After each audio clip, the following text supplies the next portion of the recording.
کہ بھائی اس طرح تو بت پرستی کا الزام آ جائے گا. اگر حضور جانتے بوجھتے ہوئے الگ شے پر سجدہ کر رہے تھے تو ماننا پڑے گا کہ سجدگاہ پر سجدہ کرنا بدعت نہیں ہے، بلکہ سجدگاہ ہٹا کر سجدہ کرنا بدعت ہے. سبحان اللہ سبحان اللہ سبحان اللہ. بے شک. ایک منٹ کی سلوات اور بھیجیے گا محمد اور آل محمد پر. اللہم صلی علی محمد وعجل فرجهم.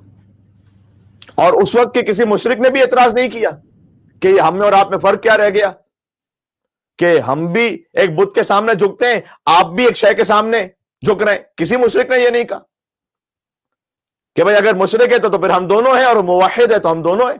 نہیں، وہ بھی جانتے تھے، وہ جانتے تھے کہ حضور جس شے پر سجدہ کر رہے ہیں اس کو سجدہ نہیں کر رہے، اس پر سجدہ کر رہے ہیں، سجدہ اللہ کو کر رہے ہیں. کیا کہنے. سبحان اللہ سبحان اللہ. بے شک بے شک بے شک. تو یہ اعتراض نہ لے کر آئیے سجدگاہ پر. مرسل اعظم سجدہ کرتے رہے، نہ کسی صحابی نے ٹوکا، نہ کسی کافر کو اعتراض ہوا. اب یہ خیال آج ہی کہ مسلمان کو کیسے لاحق ہو گیا کہ اس طرح تو بت پرستی کی شکل پیدا ہو جاتی ہے.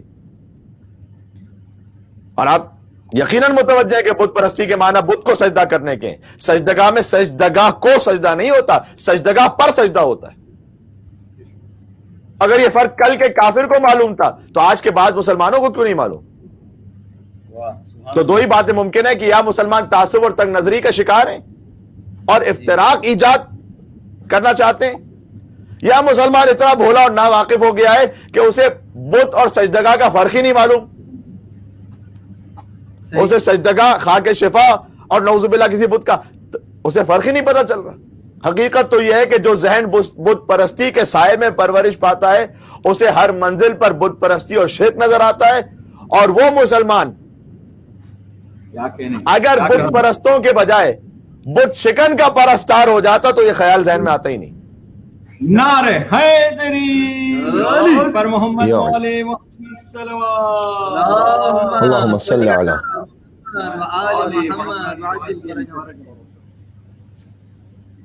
وہ اب کیا کیا جائے کہ آج بھی کافر کافر کے نعرے لگتے ہیں. آج تک کافر کافر کے نعرے لگ رہے ہیں. اور پاکستان کے معروضی حالات، بہرحال میں جس پلیٹ فارم پہ بات کر رہا ہوں تو لہٰذا وہاں کے مجھے مومنین کا خیال بھی رکھنا ہے، تو میں بہت زیادہ اس بات کو اوپن نہیں کر سکتا. اور کچھ پلیٹ فارم پہ میں بات کر بھی چکا ہوں، لیکن آج بھی کافر کافر کے نعرے لگتے ہیں یا نہیں لگتے؟ میں تو کہتا ہوں ہمیں منظور ہے تم یزید کی طرح کے مسلمان رہو، ہمیں ابو طالب کی طرح کا کافر رہنے دو.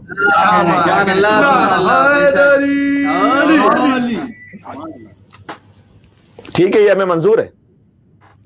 جب حضرت ابو طالب علیہ السلام کفر کے فتوے سے نہیں بچ سکے تو پھر ہم کس قطار اور شمار میں؟ امام حسین علیہ السلام پر قاضی شرح نے نہیں فتویٰ لگایا تھا کیا؟ یہ جو ہمارے لیے فخر کی بات ہے کہ جو فتویٰ امام حسین علیہ السلام پر سن 60 ہجری میں لگا تھا وہ آج ہم پر لگ رہا ہے. ٹھیک ہے، ہم آپ کے مقدسات کی توہین نہیں کرتے کہ نقص امن کا کہیں خطرہ نہ ہو جائے. ہم بھی پرامن بقائے باہمی چاہتے ہیں، لیکن مسئلہ یہ بھی تو ہے نا کہ آپ کے مقدسات کی فہرست بھی تو روز بڑھتی چلی جا رہی ہے. سبحان اللہ سبحان اللہ سبحان اللہ. معاملہ یہ بھی تو ہے نا. ارے بھائی کہیں تو سٹاپ کرو. آج سے 30 35 سال 40 سال پہلے انٹیریئر سندھ کے مومنین سے پوچھ لیجئے گا، اگر یزید کے باپ کا کہیں نام لے لیا جاتا تھا اسے کتنی توہین سمجھی جاتی تھی. میں 14 سال پرانی بات نہیں کر رہا، 30 40 سال پرانی بات کر رہا ہوں. اب آپ مقدسات بڑھاتے بڑھاتے لے آئیے اور پھر ہم سے بھی تقاضا کیجئے کہ ہم بھی احترام رکھیں. یعنی اب تو یہ کہ صرف یزید باقی رہ گیا، اس سے اوپر کی تو ساری لائن آپ نے کلیئر کر دی ہے. بلکہ ہلکی ہلکی ڈھولکی تو یزید کے لیے بھی بجنا شروع ہو گئی ہے کہ اس کو بھی برا نہ کہو. چونکہ اللہ غفور و رحیم ہے، اللہ نے معاف کر دیا ہوگا. یہ جملے سن رکھے نا آپ نے، اللہ نے معاف کر دیا ہوگا، یزید کو بھی برا نہ کہو. تو میں تو کہتا ہوں کہ پھر آپ کو ہمارے یزید پر لعنت بھیجنے سے کیوں تکلیف ہوتی ہے؟ آپ کے کہنے کے مطابق جب اللہ یزید کو معاف کر دے گا تو ہمیں بھی یزید پر لعنت بھیجنے سے معاف کر دے گا. نعرہ حیدری پر محمد والے محمد صلوات. اللہم صلی علی محمد والے محمد. محمد وعجل فرجهم.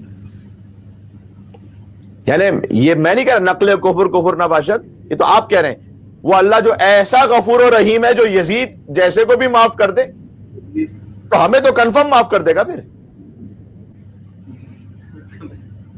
جب ہم یزید اس کے باپ پہ لعنت بھیجے تو ہمیں تو کنفرم معاف کرے گا. جب یزید جیسے کو معاف کرا تو ہمیں کیوں نہیں کرے گا معاف؟ تو آپ کو کیا تکلیف ہو رہی ہے؟ اچھا اگر یہی بات غور کیجیے گا، کبھی بھی ابو جہل کے لیے نہیں کہتی کہ ابو جہل کو بھی برا نہ کہو، شاید اللہ اسے بھی معاف کر دے. سنا ہے کبھی آپ نے؟ کبھی نہیں سنا ہوگا. ابو لہب کو بھی برا نہ کہو، شاید اللہ اسے بھی معاف کر دے. نہیں، عتبہ شیبہ کسی کے لیے نہیں کہتے. یزید کے لیے کہتے ہیں یزید کو برا نہ کہو، شاید اللہ نے اس کو معاف کر دیا ہوگا، وہ غفور و رحیم ہے. اس لیے کہ انسان اسی کے حق میں بولتا ہے جس سے اس کی کوئی رشتہ داری ملتی ہے. کیا کہنے سبحان اللہ سبحان اللہ. آج تک وہ رشتہ جڑا ہوا ہے کہ بھائی یزید پہ لعنت نہ بھیجو. آپ کو مبارک ہو اس طرح سے، آپ وہ اس جیسے مسلمان بن جائیے. ہمیں ابو طالب علیہ الصلوۃ والسلام جیسا کافر رہنے دیجیے. آپ کے قول کے مطابق ہمیں فخر ہے اس بات. اور ہم تو جڑے ہیں اہل بیت کے خانوادے سے، اور جڑے اہل بیت کے خانوادے سے اس لیے ہیں، جو بنیادی ترین وجہ ہے اس لیے جڑے ہیں کہ یہاں سے توحید ناب و خالص ملتی ہے. توحید خالص چاہیے، در علی ابن ابی طالب علیہ السلام پر آؤ. یہاں تو معرفت توحید کی وہ منزل ہے کہ امام سید سجاد علیہ السلام دعائے ابو حمزہ صومالی میں بارگاہ احدیت میں عرض کرتے ہیں کہ بک عرفتک وانت دللتنی علیک. سبحان اللہ، ممکن نہیں ہے کہ آل محمد کے علاوہ کوئی یہ کہہ سکے. بک عرفتک، پروردگار تیرے ہی ذریعے تیری معرفت حاصل کی ہے. وانت دللتنی علیک، تو نے ہی اپنی جانب میری رہنمائی کی ہے براہ راست بلا فصل. چرند پرند درخت ستارے سیاروں کے ذریعے سے ائمہ علیہ السلام نے نہیں پہچانا اللہ کو. اور ممکن بھی کیسے تھا؟ اس لیے کہ کچھ نہیں تھا اور یہ تھے. پھر آگے امام نے کہا ولولا انت لم ادر ما انت، پروردگار اگر تو نہ ہوتا تو میں نہ پہچان سکتا کہ تو کون ہے. یعنی تو نے ہی براہ راست مجھے سمجھایا ہے کہ میں کون ہوں، کہ تو کون ہے. توحید کا ایسا خالص بیان کہاں ملے گا آپ کو؟ امام سجاد علیہ السلام کی دعا سے پڑھ رہا ہوں. اور یہ انداز فقط مولا امام زین العابدین علیہ السلام کا نہیں ہے، بلکہ آل محمد کا مشترک انداز ہے یہ.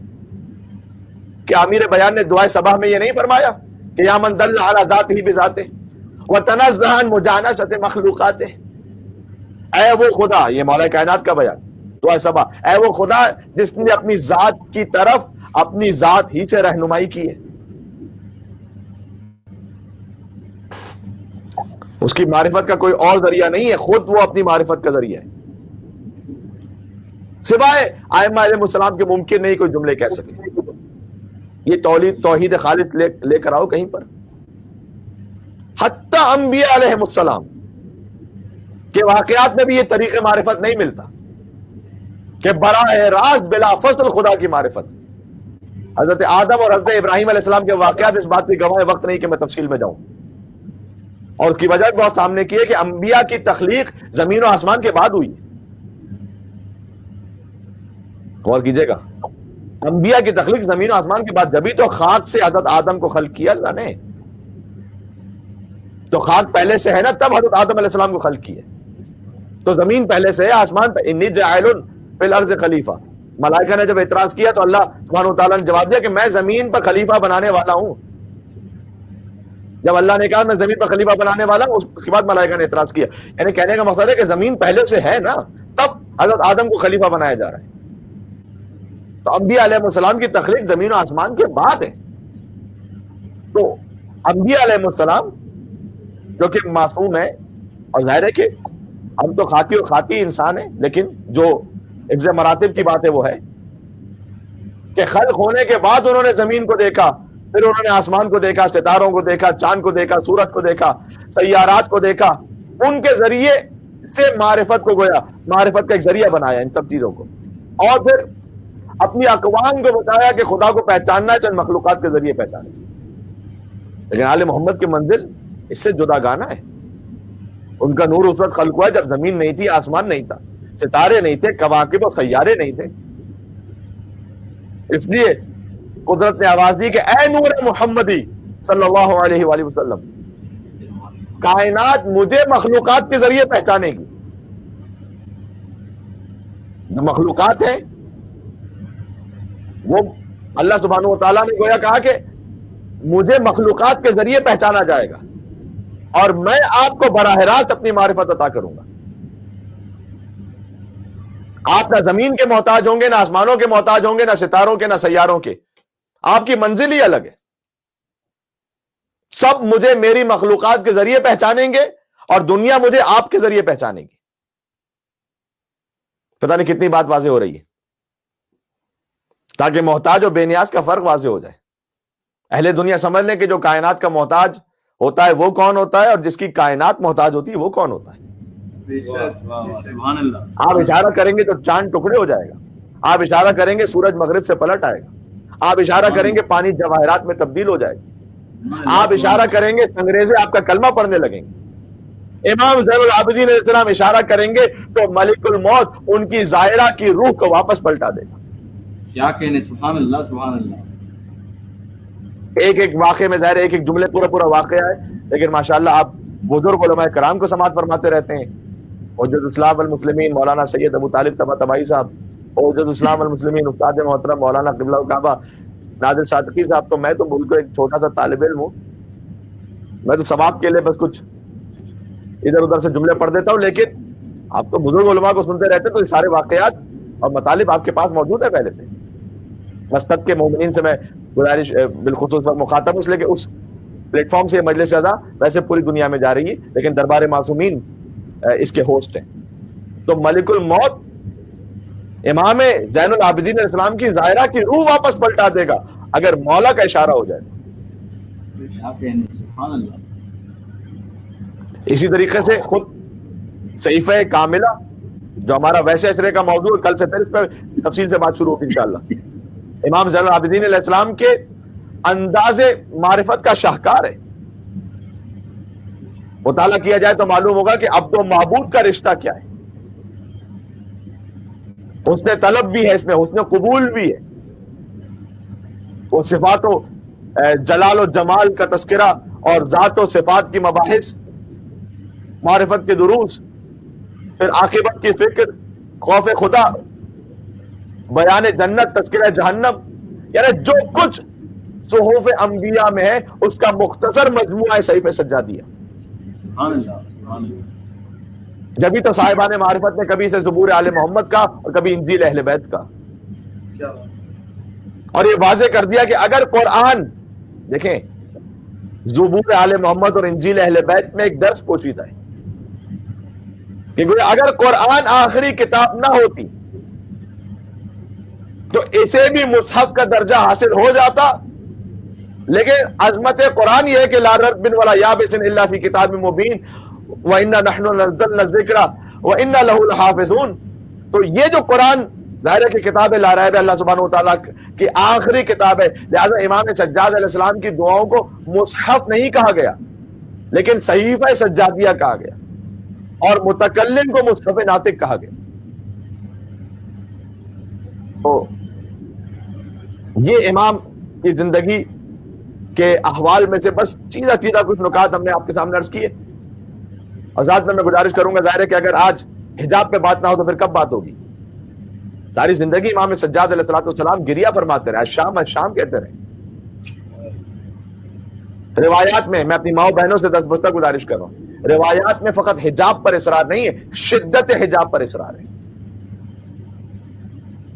لہذا آپ اپنے حجاب میں جتنا شدت اختیار کر سکتی ہیں تمام فقہی اور شرعی قواعد کا لحاظ رکھتے ہوئے اتنا ہی زیادہ بہتر ہے، باعث ثواب ہے. حجاب فقط چادر پہن لینے کا نام نہیں ہے.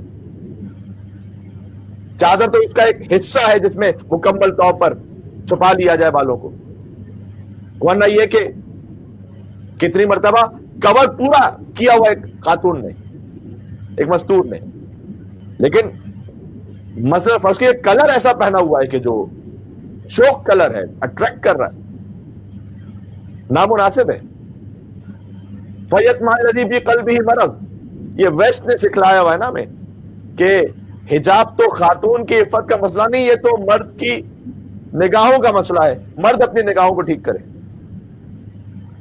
یہ بات صحیح ہے کہ مرد کے اندر ایک خواہش اس قسم کی موجود ہے، لہذا خود قرآن میں ازواج نبی سے مخاطب ہوتے ہوئے کہ آپ سخت حجاب کیجیے.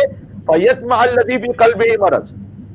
ہوگا کوئی ایسا، اور سنگولر استعمال کیا، مرض ایک شخص. فَيَطْمَعَ الَّذِي فِي قَلْبِهِ مَرَضٌ، یعنی الذین نہیں کہا، ایک شخص بھی اگر ایسا ہو باہر کہیں کہ جس کے دل میں مرض ہے، آپ اپنی عفت کی حفاظت کیجیے.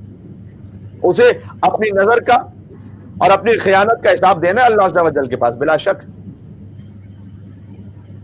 لیکن اس خاتون محترمہ سے یہ کہا گیا. اور بالخصوص دیکھیں اس کی مثال بڑی سادہ ہے. آپ پیٹرول اسٹیشن پہ جاتے ہیں، وہاں پر ممنوع ہے سگریٹ نوشی کرنا. اب پاکستان یا انڈیا کے حالات میں تو پھر جہاں کہیں کوئی ممنوع کا بورڈ لگا ہوتا ہے اسی کے سامنے لوگ وہ کام کر رہے ہوتے ہیں، لیکن عام حالات میں یہ ممنوع ہے، لکھا ہوتا ہے نو اسموکنگ کراس. اور شاید ہی آپ نے کسی کو دیکھا ہوگا کہ باقاعدہ پیٹرول اسٹیشن پہ وہیں قریب میں سگریٹ نوشی کر رہا ہو، نہیں کرے گا وہ. تو کیا جب بھی سگریٹ نوشی کی جائے گی پیٹرول اسٹیشن پہ تو کیا خدا نہ خواستہ کوئی حادثہ ہو جائے گا؟ نہیں، کوئی ضروری نہیں حادثہ ہو. 1000 میں ایک واقعہ شاید ایسا ہوگا کہ اگر کہیں سگریٹ نوشی کی جائے تو واقعہ ہو جائے گا.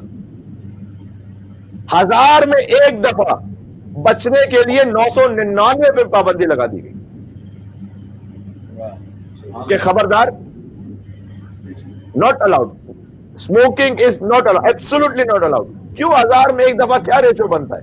نہیں، اس لیے کہ اگر واقعہ ہوگا تو اتنا زیادہ خطرناک ہو سکتا ہے کہ اس کا ڈیمیج کنٹرول پہ نہیں ہو سکے گا.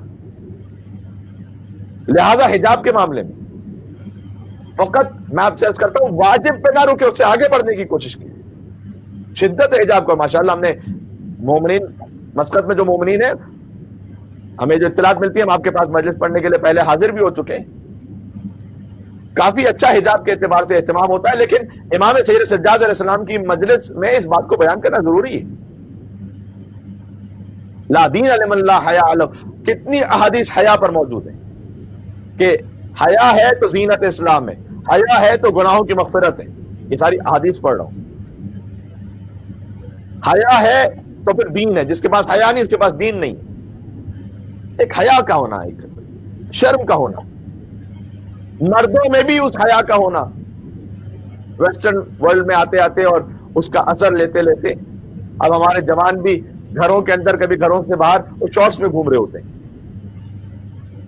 ٹھیک ہے، حرام نہیں ہے، میں نے اس کی حرام نہیں ہے، لیکن جب یہ آج ہماری نسل کو شارٹس پہ لے آئے تو ہمارے بچے پھر کیا پہنیں گے؟ تو ایک حیا، ایک ڈیسنسی، ماڈریشن، اور وہ بھی کہ جو واجب کی حد تک ہے وہ تو پھر واجب ہے. میں تو اسے آگے بڑھ کے بات کر رہا ہوں اور اس کا یقیناً ثواب اور اجر ہے. لہٰذا میری ماؤں بہنوں سے دست گزارش ہے، میں بار بار یہ لفظ اس لیے استعمال کر رہا ہوں کہ آپ محسوس کر سکیں کہ میں انشاءاللہ پورے خلوص سے نیت کے ساتھ آپ سے عرض کرنا چاہتا ہوں. غور فرمائیں. اور یہ بھی حقیقت ہے کہ امام زین العابدین علیہ الصلوۃ والسلام وہ کہتے رہے الشام الشام. یہ مصائب کا جملہ بھی ہے اور ساتھ میں درس لینے کے لیے بھی بہت ضروری ہے. حسین ابن علی علیہ السلام کے بعد یہ بات شاید کم مومنین جانتے ہوں، اگر کسی کی اولاد کو مسلسل قتل کیا گیا ہے تو وہ عابد بیمار ہے.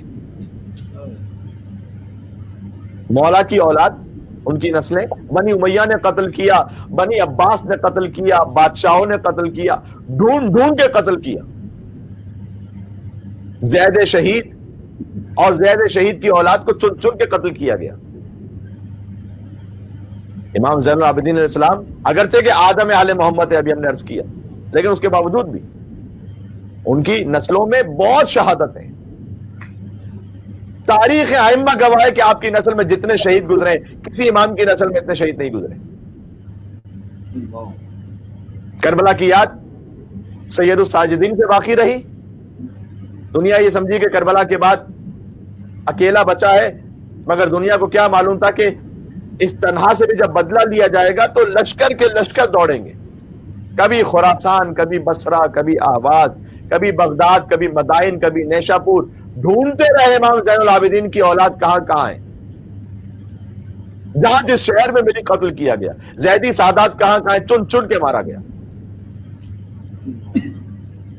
یہاں تک کہ مظلومیت کا وہ دور بھی آیا کہ مولا عابد بیمار علیہ الصلوۃ والسلام کی اولاد تقیہ کی وجہ سے اپنا تعارف نہیں کروا پاتی تھی۔ یہ میں اس لیے بھی عرض کر رہا ہوں کہ میری مائیں بہنیں سنیں کن سختیوں کے ساتھ دین ہم تک پہنچا ہے۔ آج ہمارے لیے ایک بنیادی حجاب کرنا مشکل ہو گیا ہے، اور حجاب میں جس طرح سے جب باہر جائیں نامحرم کے سامنے ہو، یا گھر میں بھی اگر نامحرم ہے تو جو قدموں کا حجاب وہ بھی واجب ہے، کس ڈریسنگ میں آپ باہر تشریف لے جا رہی ہیں اس کا بھی بہت گہرا تعلق ہے حجاب سے۔ تو حجاب کا مطلب پھر عرض کر دوں کہ فقط ایک چادر اوڑھ لینا نہیں ہے، وہ مکمل حجاب شرعی جس پر بی بی زینب کبریٰ سلام اللہ علیہا راضی ہے، جس پر مولا عابد بیمار علیہ الصلوۃ والسلام، مولا سید الساجدین علیہ الصلوۃ والسلام راضی ہیں۔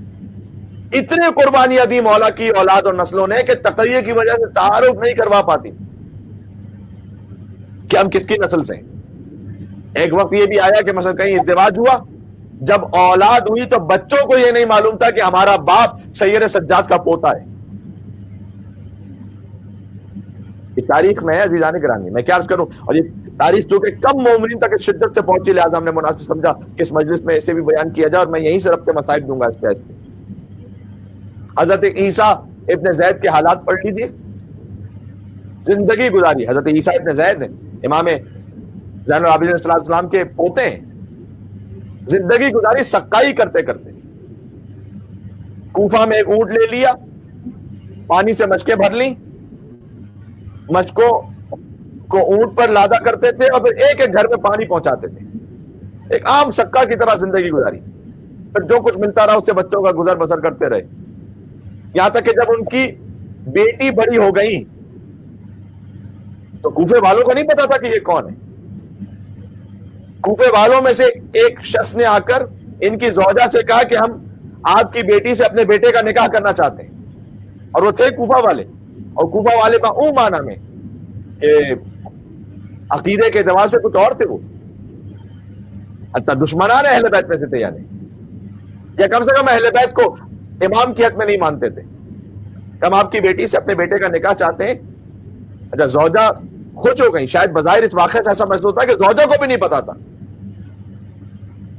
کہ یہ پوتے ہیں امام زین العابدین علیہ السلام کے، اور جب گھر میں تشریف لائے تو زوجہ نے کہا مبارک ہو، ہماری بیٹی کے لیے ایک پیغام آیا ہے۔ تو پس یہ اپنے حجرے میں گئے اور سجدے میں سر رکھ کر کہنے لگے کہ اے پروردگار، سید سجاد کی پوتی اور کوفے والوں میں بھی آئی جائے، بس مالک میری بچی کا دم نکل جائے۔ مجھے سمجھ میں نہیں آتا اس میں رونا چاہیے کیا کیفیت،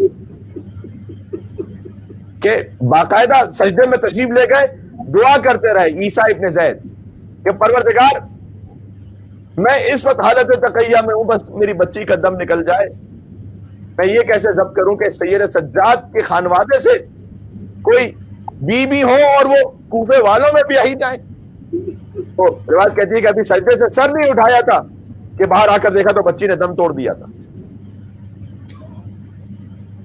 اور ماں فریاد کرنے لگی تو یہ کہہ کر تسلی دی کہ اللہ کی یہی مرضی تھی۔ سبحان اللہ۔ عابد بیمار کے اب میں ایک جملہ عرض کرنے لگا ہوں، پتہ نہیں کتنی بات پہنچے گی، میں کہہ رہا ہوں عابد بیمار کے پوتے برداشت نہ کر سکے کہ کوئی کوفی ان کی بیٹی کو اپنے ازدواج میں مانگے۔ کیا گزری ہوگی مولا سجاد پر جب یزید کے دربار میں کسی نے سکینہ کو اپنی کنیزی میں مانگا تھا۔